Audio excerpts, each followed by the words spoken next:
에서 21절 제가 봉독하면은 다 같이 따라 하시기 바랍니다. 17절 일곱째 천사가 그 대접을 공중에 쏟음에 큰 음성이 성전에서 보좌로부터 나서 이르되 되었다 하시니 번개와 음성들과 우레소리가 있고 큰 지진이 있어 얼마나 큰지 사람이 땅에 있어 온 이래로 이같이 큰 지진이 없었더라. 큰 성이 세 갈래로 갈라지고 만국의 성들도 무너지니 큰 성 바벨론이 하나님 앞에 기억하신 바 되어 그의 맹렬한 진노의 포도주 잔을 받으매 각 섬도 없어지고 산악도 각대 없더라. 또 무게가 한 달란트나 되는 큰 우박이 하늘로부터 사람들에게 내리매 사람들이 그 우박의 재앙 때문에 하나님을 비방하니 그 재앙이 심히 큼이더라. 아멘. 자, 기도하겠습니다. 거룩하시고 의로우신 하나님 아버지 감사합니다. 오늘 저희가 두렵고 엄중한 말씀 앞에 서게 하심을 감사드립니다. 주님, 요한계시록에 기록된 마지막 대접의 심판처럼 하나님의 보좌에서 되었다 하신 음성이 울려 퍼질 때 이 땅의 모든 견고한 산과 섬들이 사라지고 큰 바벨론이 무너지는 것을 보게 하셨습니다. 하나님 아버지, 우리의 마음이 이 말씀을 들을 때 두려움으로 굳어지지 않게 하시고 돌같은 심령이 오히려 깨어져 회개와 겸손으로 주 앞에 엎드리게 하옵소서. 주여, 마지막 때 큰 지진과 무거운 우박이 떨어지는 그날에 끝내 하나님을 비방하는 자들이 되지 않게 하시고 오히려 십자가의 보혈을 의지하여 주님만이 우리의 피난처요 구원이십니다 하는 고백하는 자가 되게 하옵소서. 오늘 선포되는 말씀을 통해 심판 가운데서도 의인에게 베푸시는 구원의 은혜를 붙잡게 하시고 하나님의 나라와 영원한 소망을 바라보게 하옵소서. 우리 주 예수 그리스도 이름으로 기도드립니다. 아멘. 자, 오늘은 일곱째 천사가 이제 그 마지막 대접을 쏟는 16장 17절에서 21절 그 심판의 마지막 16장입니다. 자, 본문 들어가겠습니다. 일곱째 천사가 그 대접을 공중에 쏟음에, 자, 공중 하면은 성경에서 종종 사단과 어둠의 권세가 활동하는 영역으로 묘사되고 있습니다. 따라서 이 심판은 사탄의 세력에 대한 최종적 타격을 상징하고 있습니다. 자, 우리가 어둠의 권세 에베소서 2장 2절에 놓고 있습니다. 여기서 마지막, 즉 완전한 하나님의 진노가 이제 우주적 차원에서 선포됨을 의미하고 있습니다.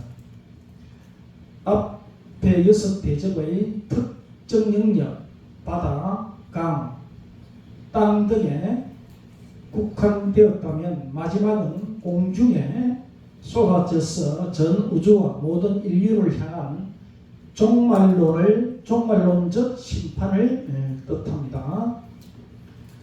우리가 그 주석에서 의미를 찾아보면은 공중은 사탄의 권세를 의미하므로 마지막 대접은 사탄의 세력에 대한 궁극적 패배를 선언하는 장면인 것입니다. 자, 다음 큰 음성이 성전에서 보좌로부터 나서, 자, 큰 음성은 하나님의 주권적이고 최종적인 선언인 것입니다. 앞에도 큰 음성이 많이 했습니다. 성전.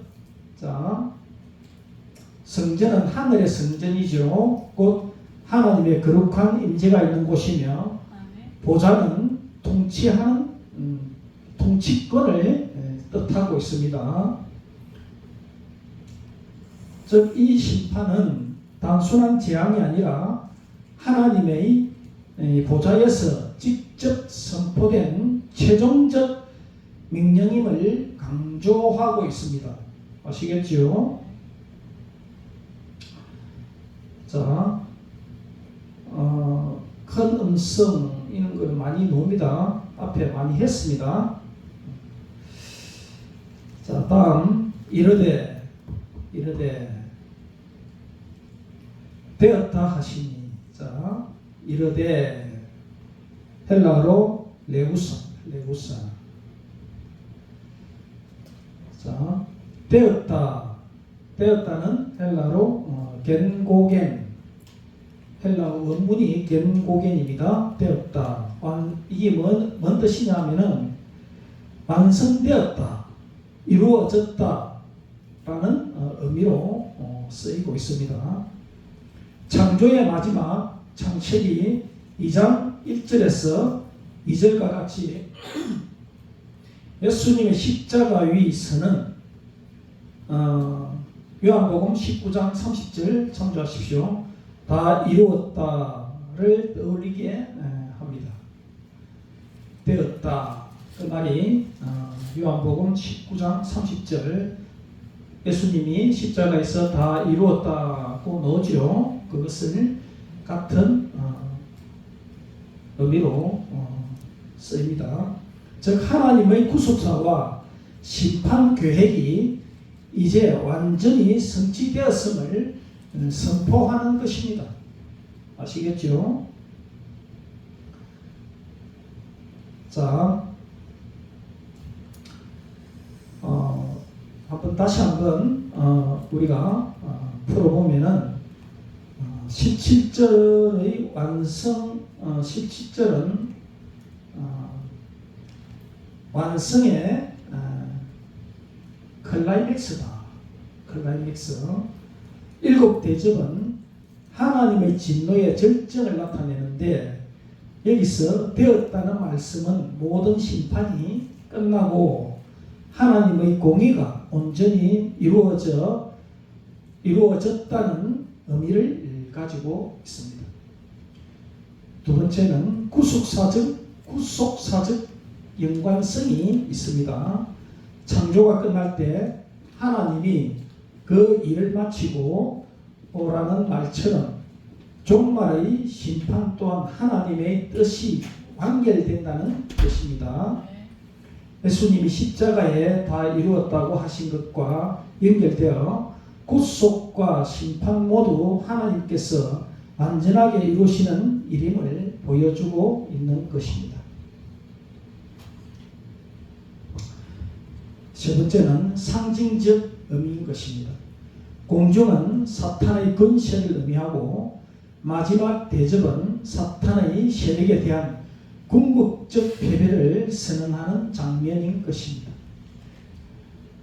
이것은 이어지는 18절 이하에서 지진과 음성, 큰 성 바벨론의 심판으로 이어지며 종말의 완성을 묘사하고 있습니다. 결론 17절 결론은 종말 심판의 절정으로서 하나님의 구속과 심판의 계획이 완전히 성취되었음을 선포하는 말씀인 것입니다. 이것은 성도들에게 위로와 소망, 하나님의 공의가 반드시 완성되어진다. 악인과 사탄에게는 두려운 심판의 종말을 의미하고 있습니다. 18절, 자 17절 아시겠죠? 이해가 됩니까? 목사님, 종말 심판의 절정이 한 번만 더 말해주세요. 금방 말씀하신 것. 결론, 종말 심판의 절정으로서 하나님의 구속과 심판의 계획이 완전히 성취되었음을 선포하는 말씀입니다. 자, 18절 들어갑니다. 번개와 음성들과 우레소리가 있고, 자, 번개와 음성들과 우레소리가 있고, 자, 하나님의 임재와 심판의 전조 현상을 묘사하고 있습니다. 출애굽기 19장 16절 보면은 시내산에서 번개, 천둥, 나팔 소리 이런 것이 울려 퍼지고 있습니다. 참고하시기 바랍니다. 이것과 유사하며 하나님의 권위적 개입을 나타내는 것입니다. 계시록 전반에 반복적으로 등장하는 번개, 음성, 우레는 하나님의 보좌에서 나오는 심판의 신호인 것입니다. 아시겠지요? 자, 우리 계시록의 앞절에서도 많이 했습니다. 계시록 4장 5절에 나오고 8장 5절에 나오고 11장 19절에 나오고 있습니다. 넘어가겠습니다. 또 큰 지진이 있어. 자, 또 큰 지진이 있어 종말론적 심판의 현실적 파괴를 나타내고 있습니다. 단순한 자연현상이 아니라 하나님의 초월적 심판을 이해해야 한다는 것입니다. 지진은 성경에서 자주 하나님의 임재의 징조로 사용된다고 나오고 있습니다. 스가랴 14장 4절에서 5절, 마태복음 27장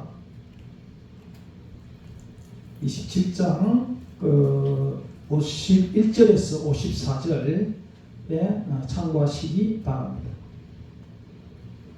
넘어가겠습니다.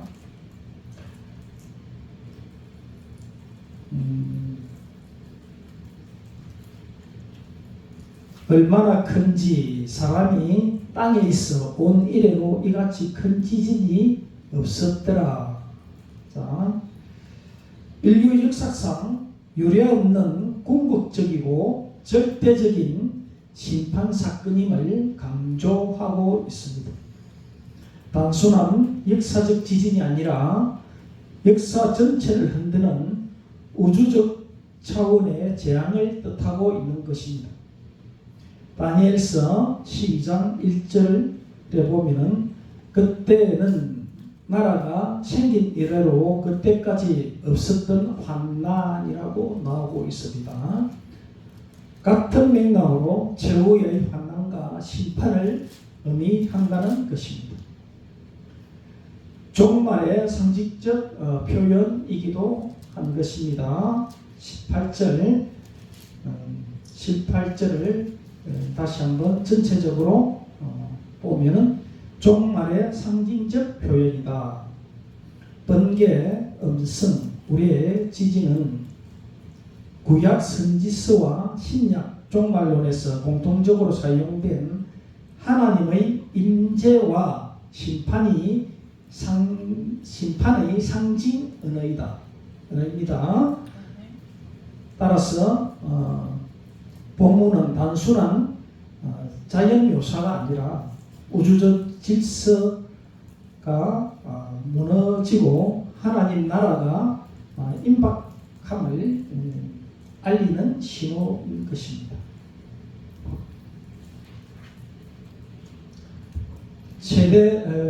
두 번째는 최대 규모의 심판이다.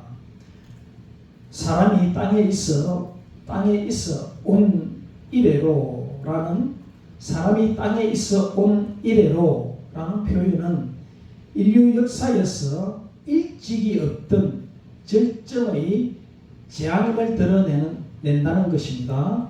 이는 하나님의 진노가 마침내 완성되는 순간이며 인간이 더 이상 피할 수 없는 최후의 심판을 뜻하고 있습니다. 아시겠습니까? 성도들에게 주는 마지막 성도들에게 주는 의미는 믿는 자들에게 이 지진이 두려움보다는 하나님의 공의가 마침내 이루어진 사건으로 이해된다는 것입니다. 아까 불의가 무너지고 하나님 나라의 새로운 질서가 도래한다는 희망의 신호가 된다는 것입니다. 18절 결론은 하나님의 심판의 절정을 묘사하며 번개, 음성, 우레는 하나님의 임재와 권능을 전무후무한 대지진은 인류 역사 최후의 심판을 상징한다는 것입니다. 이는 하나님의 공의의 완성과 동시에 새하늘과 새 땅을 여는 전조로 이해할 수 있는 것입니다. 아시겠죠? 자, 19절 넘어갑니다. 큰 성이 세 갈래로 갈라진다는 이 말은 큰 성 했죠. 헬라어로 세 갈래로 갈라지고 트리아메테 에게네토 갈라지고 에게네토입니다. 큰 성은 보통 세속 권력의 중심지 혹은 종말적 적대 세력의 수도를 가리킵니다. 큰 성 보통 세속 권력의 중심지 혹은 종말적 적대 세력의 수도를 가리키고 있다. 많은 주석가들은 바벨론, 로마 제국을 상징하거나 세상 권력 전체를 이야기하고 있습니다. 바벨론을 로마 제국을 상징하고 또 세상 권력 전체를 상징하는 게 바벨론으로 표현되고 있습니다. 세 갈래로 갈라졌다는 것은 내부 붕괴, 분열, 혼란을 의미하고 있습니다. 스스로 강하던 세상이 하나님의 심판 앞에 내부적으로,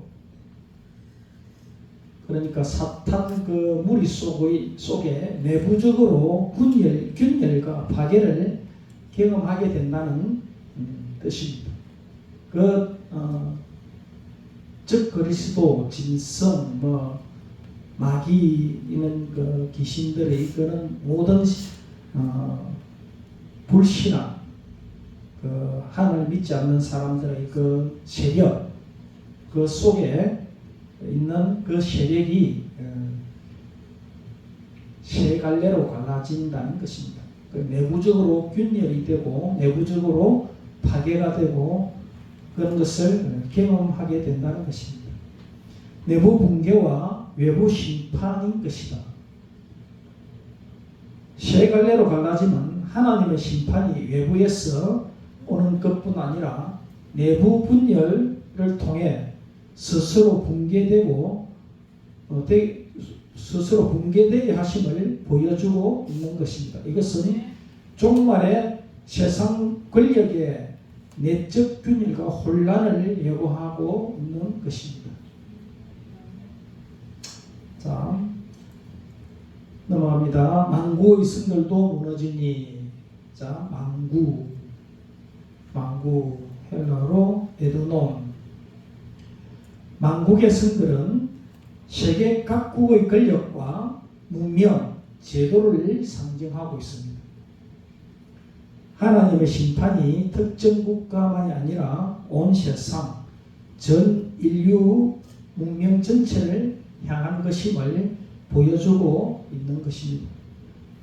이는 다니엘 2장 44절의 이 모든 나라를 멸하고 영원히 설 하나님의 나라를 연상시키고 있다는 것입니다.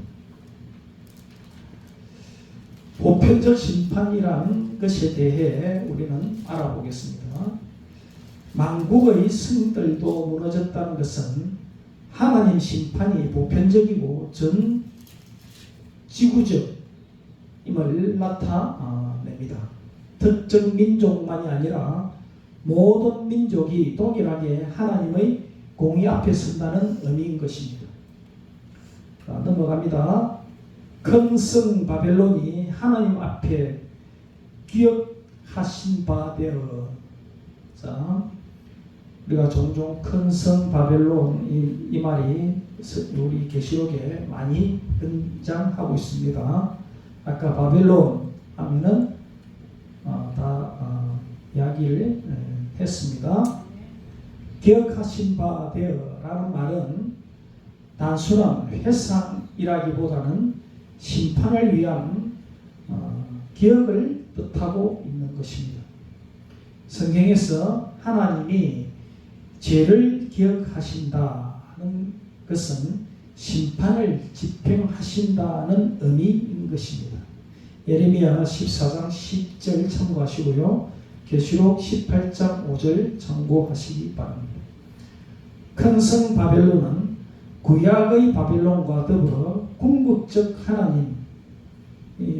하나님의 대적 세력인 것입니다. 당시 로마, 오늘날 세상 전체 악한 체제를 상징하고 있다는 것입니다. 바벨론의 종말이라는 것에 대해 보면은 기억하신 바 되어라는 표현은 하나님께서 악인의 죄를 결코 잊지 않으시고 때가 되면 반드시 심판하신다는 것을 확정하고 있습니다. 바벨론은 단순한 고대 도시가 아니라 모든 시대의 세속적 우상적 권력을 대변하고 있습니다.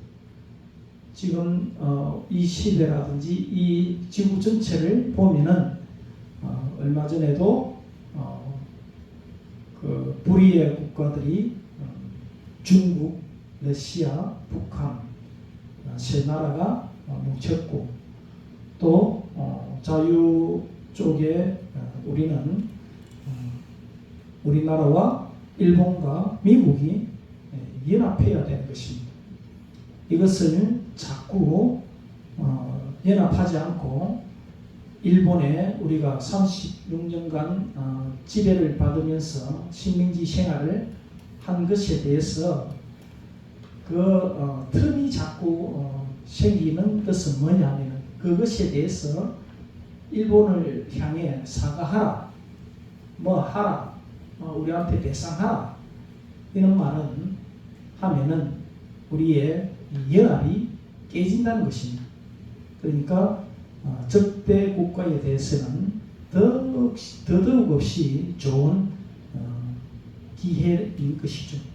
그렇기 때문에 계속 너희들은 분열되어야 된다, 뭉치면 안 된다라는 것을 계속 주입하면서 그것을 주장하고 있는 것이죠. 이것은 우리가 다시 한번 생각하고 이 나라가 우리나라는 자유 대한민국입니다.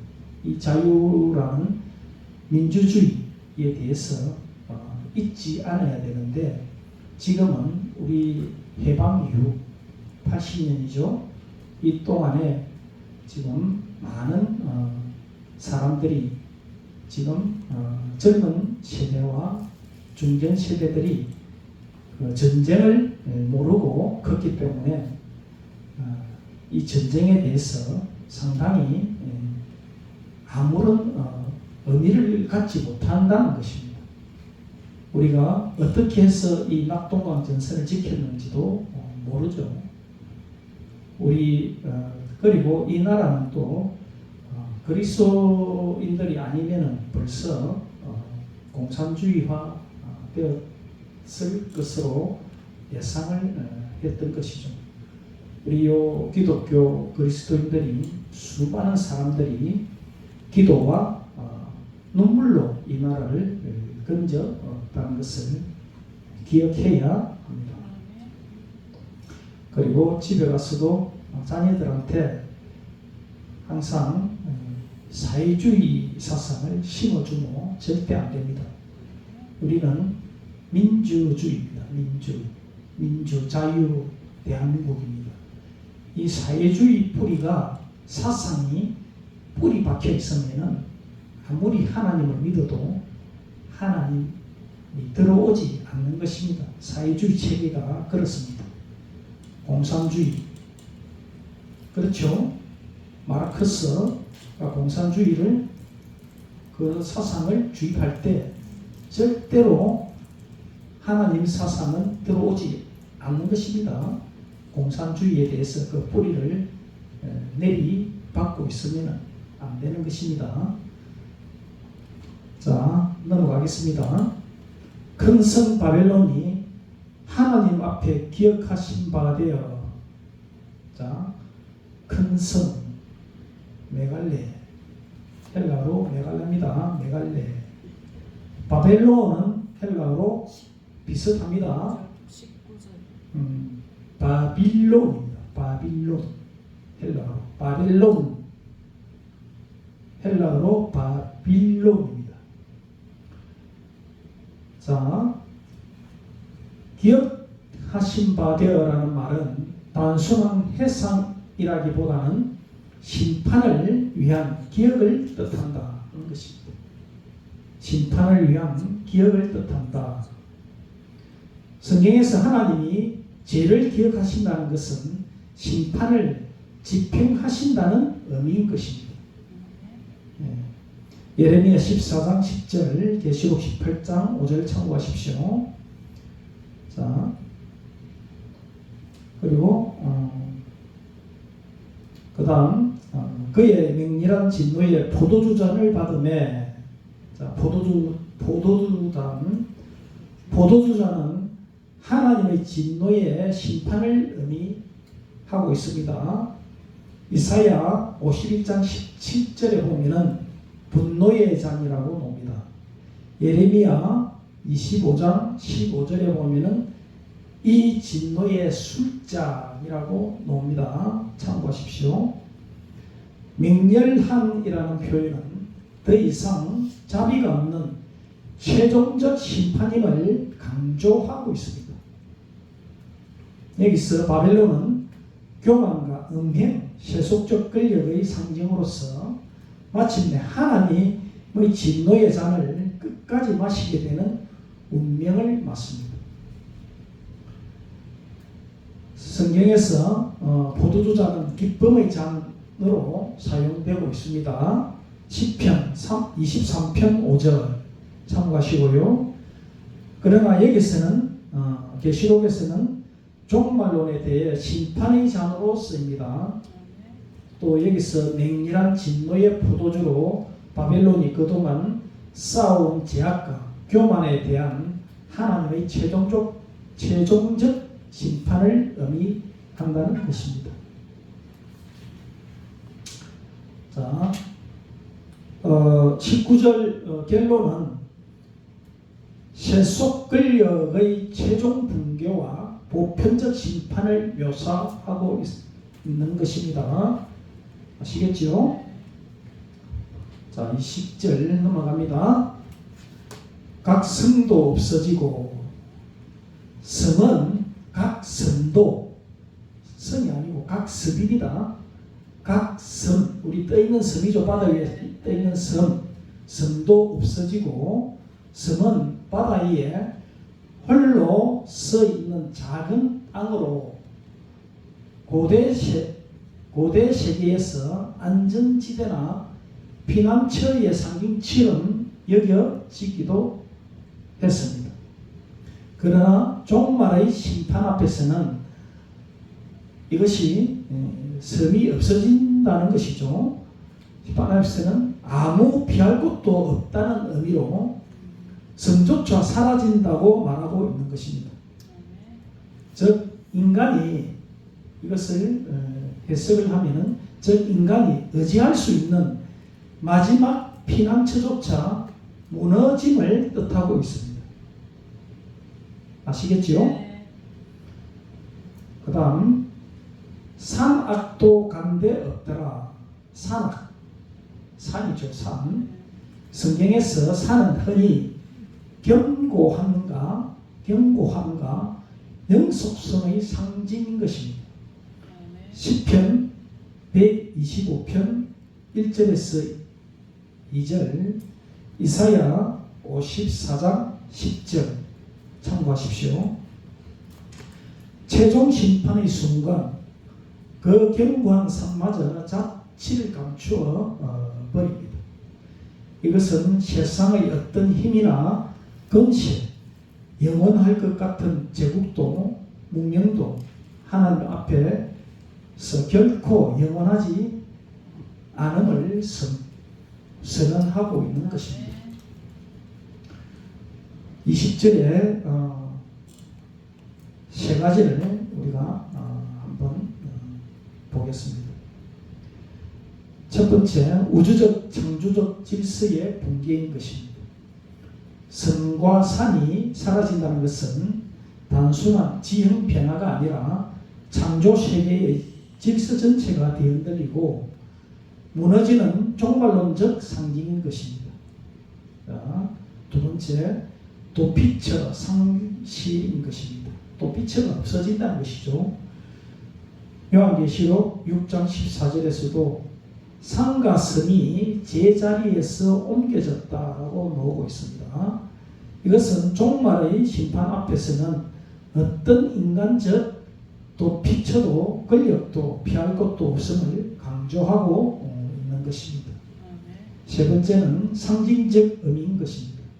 섬의 소멸은 고립된 안전지대, 인간이 의지하던 작은 피난처가 더 이상 존재하지 않는다는 것입니다. 산의 소멸은 영원할 것 같은 견고한 제국과 권세가 무너졌다는 것입니다. 결국 모든 세상적 안정감이 무너지고 오직 하나님만이 영원하신 피난처가 되신다는 것을 드러내고 있습니다. 자, 21절 넘어갑니다. 또 무게가 한 달란트나 되는 큰 우박이 하늘로부터 사람들에게 내리매.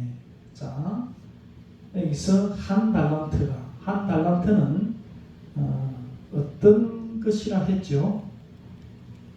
하루 일꾼의 품삯이라고 했죠? 한 달란트. 그런데 한 달란트나 되는 큰 우박.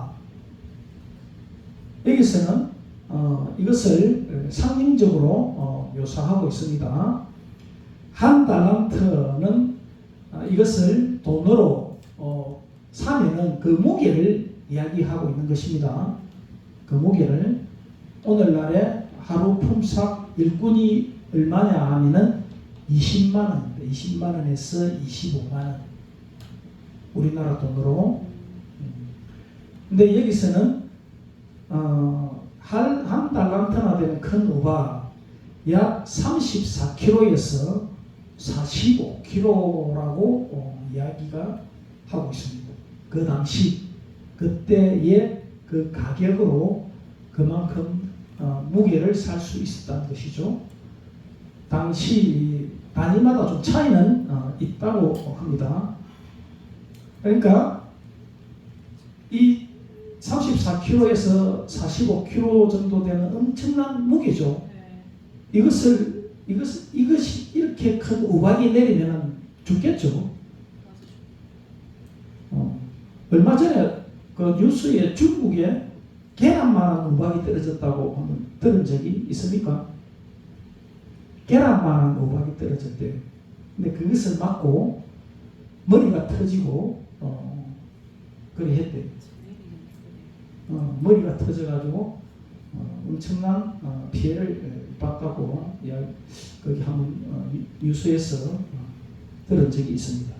그러니까 계란만한 것도 사람을 상하는데 34kg 되는 그 무게로 때리면 사람이 살지 못하겠죠. 엄청난 이 무게인 것입니다. 큰 우박은 뭐냐면은 극심한 하나님의 심판을 나타내며 고대 세계에서 우박은 곡식과 생명을 파괴하는 무서운 재앙으로 여겨졌습니다. 출애굽기 9장 18절에서 26절 애굽의 재앙을 대해서 참고하십시오. 이렇게 무거운 우박이 사람들에게 떨어진다는 것은 피할 수 없는 심판의 직접적 타격을 의미하고 있는 것입니다. 다음 넘어가겠습니다. 사람들이 그 우박의 재앙 때문에 하나님을 비방하니, 자, 이 우박이 떨어지고 하면은 자기의 죄를 회개하고 하나님 앞으로 나아가야 하는데, 도리어 그 우박이 떨어진다고 해서 하나님을 대적하고 비방한다는 것입니다. 회개하지 않고.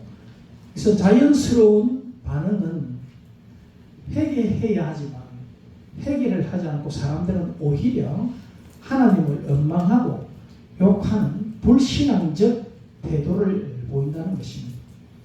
이것은 앞서 대적 재앙들에게 계시록 16장 9절 11절에서도 반복되었던 반응입니다. 16장 9절과 11절 반복되었던 반응으로 인간의 완고한 불신앙과 제약성을 드러내고 있습니다. 심판은 회개의 기회이지만 끝까지 마음을 닫은 자들에게는 오히려 하나님을 대적하는 자리가 된다는 것입니다. 그러니까 용서가 되지 않고 계속 지옥 속으로 빠져든다는 것입니다. 그 재앙이 넘어갑니다. 그 재앙의 심히 크미르라. 자, 종말의 심판은 이전의 어떤 재앙보다는 크고 무겁다는 것입니다. 심히 크다는 것은 단순한 물리적 강도가 아니라 하나님의 진노가 최고조에 달했음을 뜻하는 것입니다. 결국 마지막 재앙은 바벨론 멸망과 최후의 심판을 앞두고 인간이 하나님 앞에서 더 이상 도피할 수 없다는 것을 보여주고 있습니다.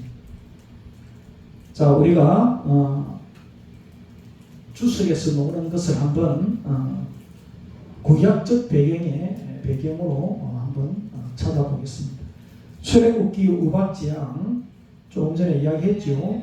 요수아 10장 11절에 보면 요수아가 기본 전투에서 기도할 때 여호와께서 큰 우박을 내리심과 연결되어 있다는 것입니다.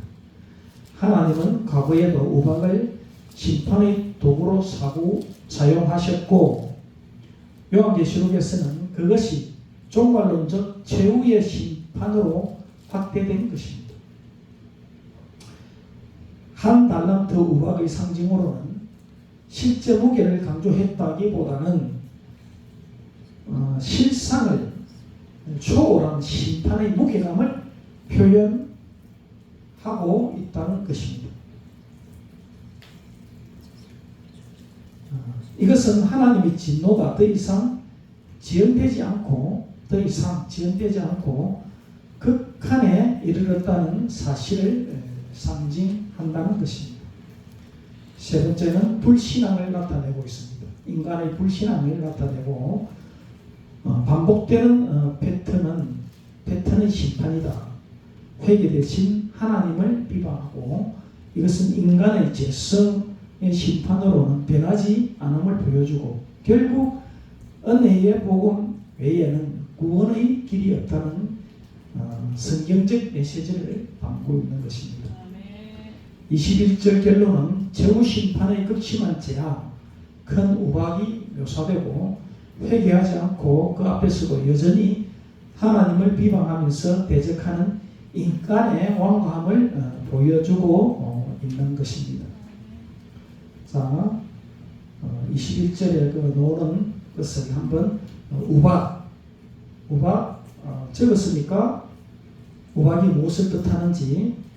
우박은 하나님의 직접적 심판의 도구인 것입니다. 헬라어로 우박하면은 칼리자입니다. 칼리자.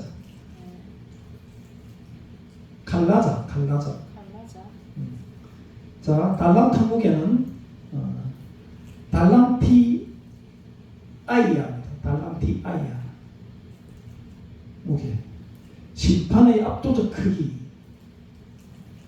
사람들의 비방, 완고한 불신앙, 힘이 큰 하나님의 진노의 절정인 것입니다. 오늘 16장을 다 마쳤습니다. 자, 다음 17장 거의 다 요한계시록 다 하고 있죠. 끝마쳐가고 있습니다. 이 요한계시록을 것을 우리가 해석을 하고 있는데, 이것은 어떤 사람들은 자기의 그 주관적인 생각을 많이 넣어서 해석을 하고 있습니다. 상징적 또 해석해야 되는 것도 있고 문자적으로 또 풀어야 되는 것도 있지만은, 그래서 자기의 생각이 성경 속에 많이 들어가면은 안 된다는 것입니다. 아시겠죠? 그 우리가 주석을 보는 것도 어렵기 때문에 어떻게 설명해 놨는지 그것을 찾아보기 위해서, 알기 위해서 우리가 주석을 보는 것입니다. 그리고 자기 주관적인 생각을 마음대로 성경을 쓴다는 것은 잘못되는 것이죠. 자, 마지막 기도하고 오늘 마치겠습니다.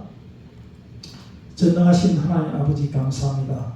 오늘 저희가 요한계시록의 말씀을 통해 마지막 때에 무서운 심판을 깊이 깨닫게 하심을 감사드립니다. 보좌에서 들려온 되었다 하는 하나님의 음성을 들으며 세상의 성들과 근세가 무너지고 섬과 산이 사라지며 한 달란트나 되는 무거운 우박이 떨어지는 장면 속에서 오직 주님만이 영원한 피난처이심을 다시 고백합니다. 주님, 그날에도 회개하지 않고 하나님을